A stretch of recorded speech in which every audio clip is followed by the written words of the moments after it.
Oh, hello guys! So today in this video I would like to talk to you and show you another Linux distro that it's favorite of mine and I really like it, and I think it really needs to get a little more attention, especially of the recent developments of the distro. So let me show you what I'm talking about, and of course this is Solus OS. So I will try in this video to show you little quick how to find it, how to download it, how to install it, and just some simple basic stuff to do after fresh install. So without further ado, let's go to the video. Okay, and as you can see, you have the Solus OS web page right here, and I'll make sure I leave this in the description of the video. So you can find it here at getsol.us.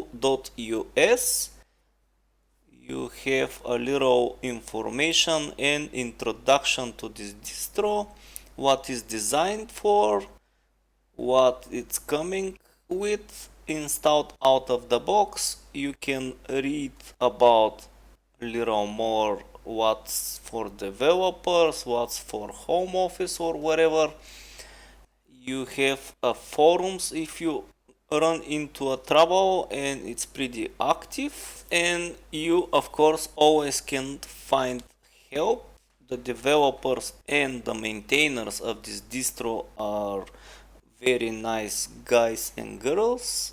They are always open to help you, so this should be covered by them.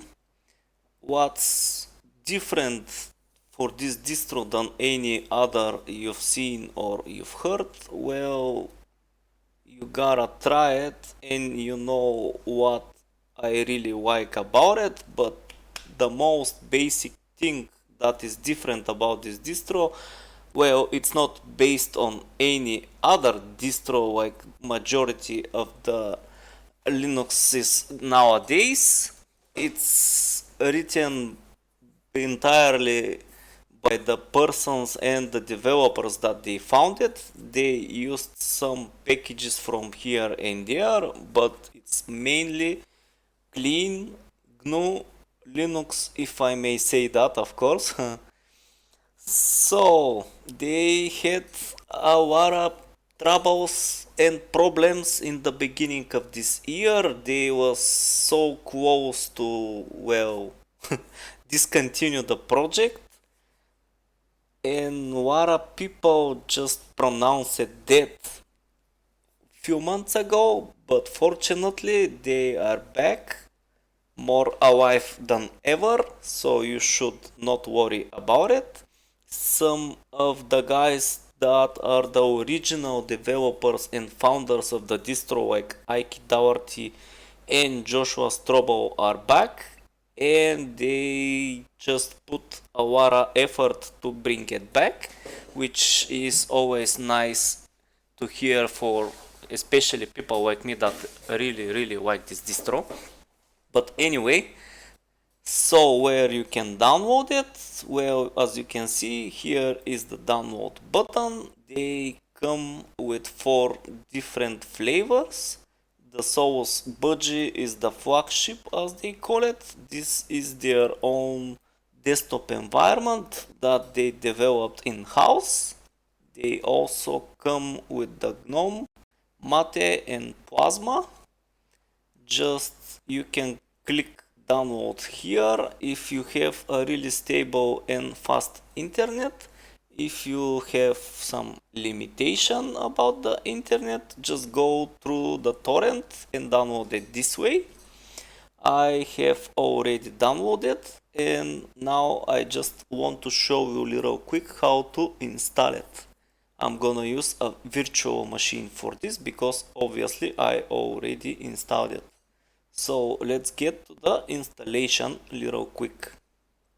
Okay guys, so this is what you're met with when you first start and boot the wife ISO image of the distro. I'm not gonna show you in this video how to do a bootable USB because I believe you already know, but if you don't and you really want me to show you how to do that, well, let me know in the comment section down below and I'll do my best to show you how to do it.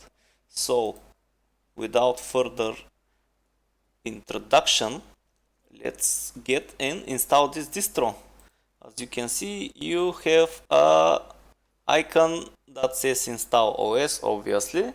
So another specific thing is just one single click opens and activates the icon. For example, just click it and it should start in a second. Now, as usual, just pick your language. For me, it's gonna be English United States. Click next. If you want, you can find the location automatically, or you can just insert it later. Now just choose your keyboard layout, another English US for me. Pick your time zone, I'm gonna pick the Chicago zone. Now you have the option to choose the hardware and more specifically the hard disk where you want to install this distro.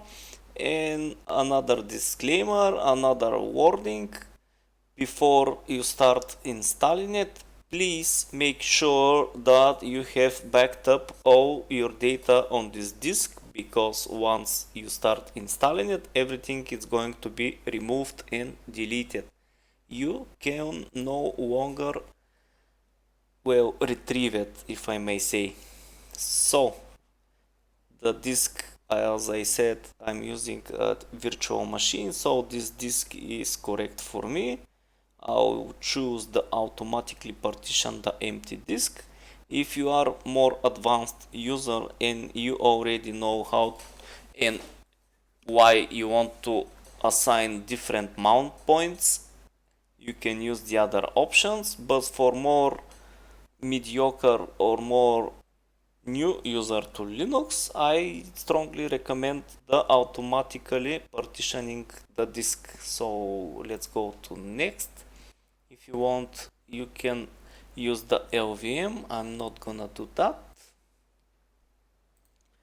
Now just select a name for your computer. I'm gonna use VB Solus for that. Click next. Now pick a username.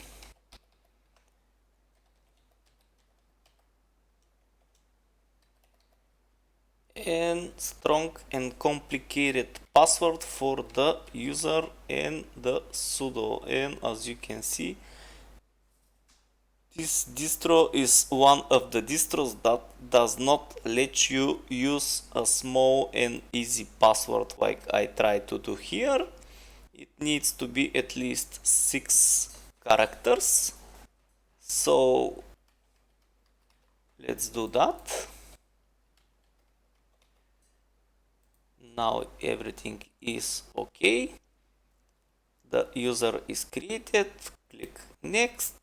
Now you can review everything that you have selected. If you have made a mistake, you can always go back with previous to wherever it's the mistake that you have made and correct it. When you are sure that everything is okay and you are ready to install, just click the install button. It needs to be confirmed one more time by you that you are really sure what you're doing and you really want to install. I am sure. Okay, let's do that. Now this distro, it's one of the distros that installs pretty quickly, but I'm not gonna wait and waste your time watching me working this bar right here. So I'm gonna pause the video and I'll come back when the installation is done. Alright, and the installation is complete. Actually took well, it's pretty fast, I may say. One of the fastest installation I've been having. So the only thing you have to do right now is just restart and wait for the new system to boot up. Let's see.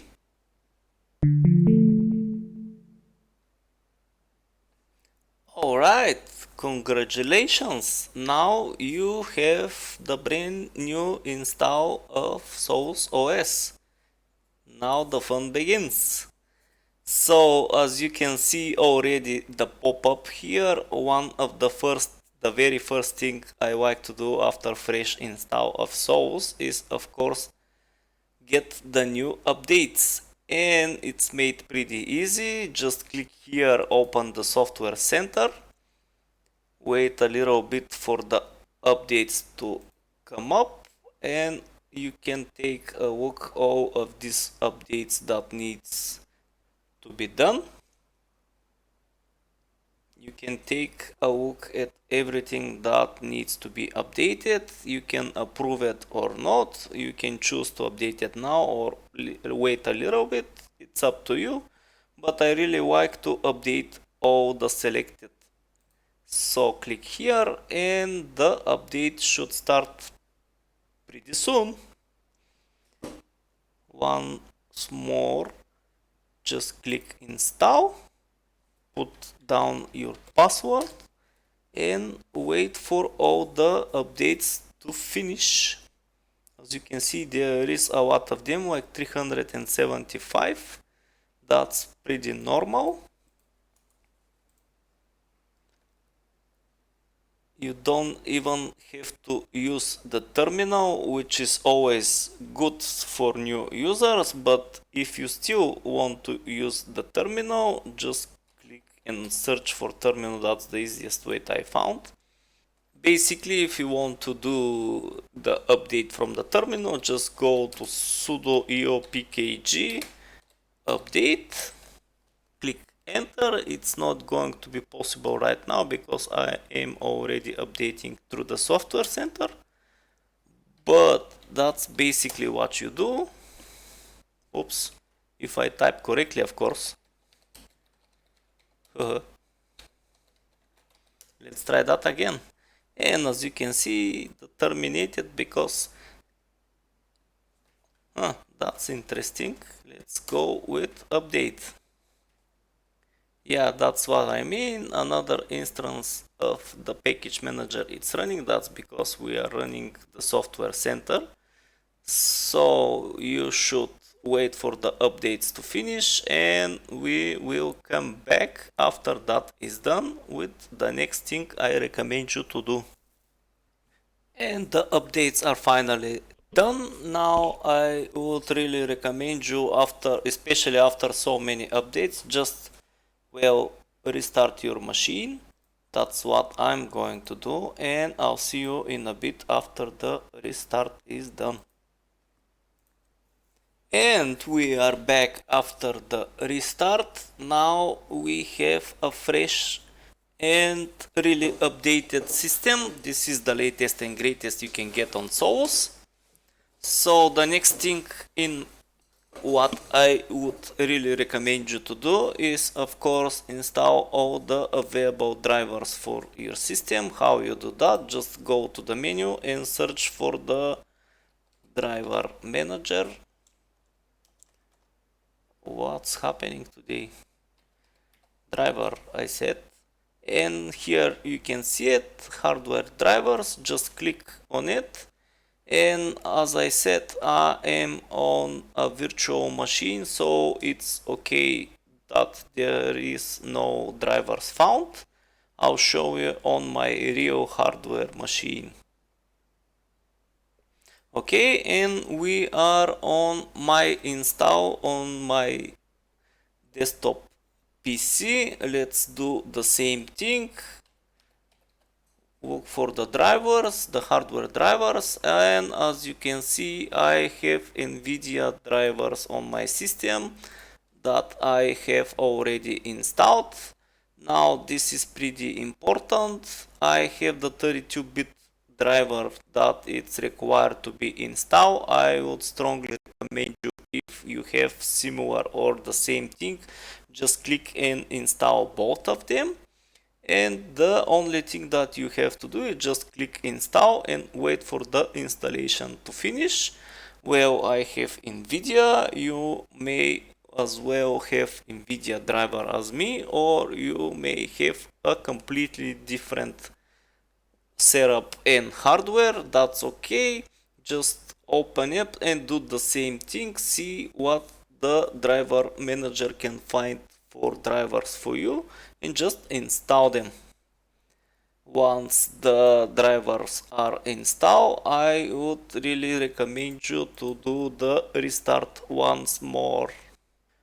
Okay, so you have installed all the needed drivers for your system. Now the next thing I would recommend you to do is just install the Flatpak, because like I said in the beginning, this distro it's not based on any other distro, and for some people this is a little bit, how to say it, an issue, because the packages that are available and the programs applications that are available for installations, well, are not that many. They are enough, they are tested, they are awesome, but for some people they use some weird stuff or not that popular stuff, I would better say. So that's why I would recommend you to install the Flatpak. How you do that? Just open your browser,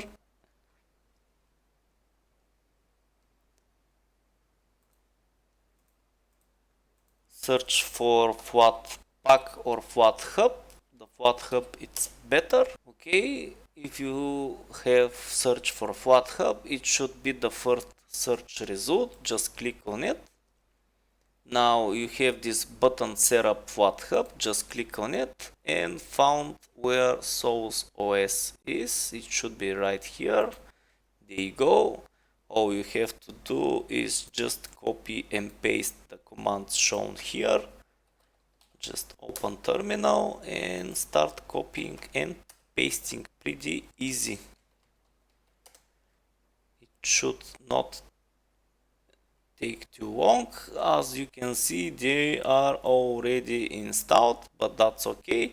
I do it anyway because sometimes it's kinda, well, it's better to get them installed just in case.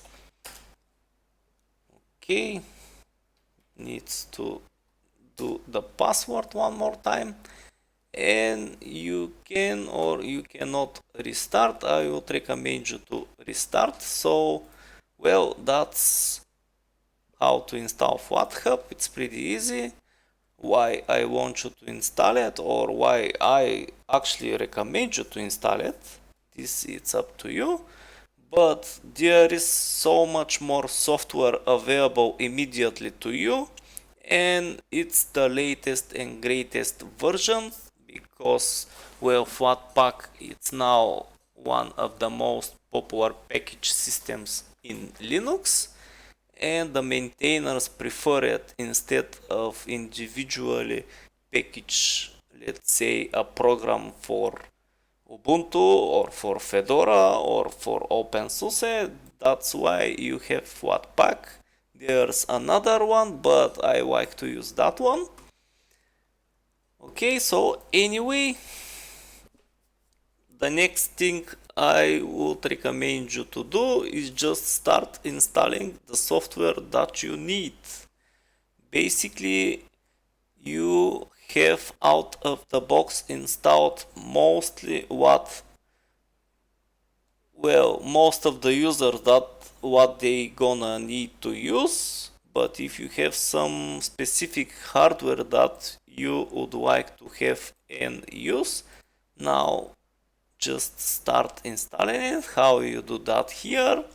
There is a software center and it's pretty nice written. You have a lot of configurations you can do here, but you can choose from all of these sections As you can see already, well, you already saw how you do the updates. You can do it manually if you want. Just click the check for updates. We just did that. You can see all the installed programs on your system. You have some third-party software that are available for installation, and they are just one click install. So if you know exactly the name of the program you are looking for, you can start search for it here. For example, I want KD and wife. Just search for it, and there it is. Just again one click install. You have, as I said, settings that you can configure how often the updates are coming. Usually this distro trying to push updates every Friday, but it's not written in stone, so it's up to you if you want to update when the updates are coming, or you wanna wait a week or day or so. But let me say, this distro, it's rolling release. It's almost the latest software that is available to you in Linux, and it's pretty stable. What people, well, they've been saying how the rolling release it's not good for new users, but this specific distro, it's pretty good, it's pretty stable, it's pretty fast. If you start using it, you see for yourself. But anyway, I'm going out of the question here, so that's what I would recommend you. And the least and not last, well, start customizing your system the way you like it. Firstly, I really like to change the wallpaper. How you do that? Just right click and select, let's say, system settings. Now you can go through the settings, check it out, try with it, do what you think you need or what you like. Let's start with the background. Just select a background that you like. For example, I like that one maybe. No, this one. Yeah, I really like this one with the leaf and the fall season. It's pretty appropriate for now, I think. They have a really nice selections of wallpapers, but if you need something more, I would really recommend you this place right here. It's called wallhaven.cc. Well, anyway, it's wallhaven.cc, so here you can find a pretty good and high quality selections of wallpapers. Just browse, select the one you need. For example, which one I'm gonna choose? Let's see, let's pick some random.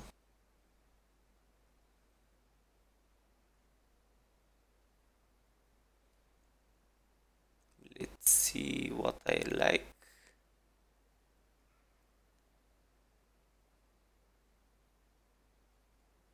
This one looks okay. Let's do that one. Wow, what's happening to my internet? Anyway, so this is the one. Yeah, it looks pretty good. Just save it somewhere. You know how to do that, I'm pretty sure. And just add it to your pictures folders here. And you can select it.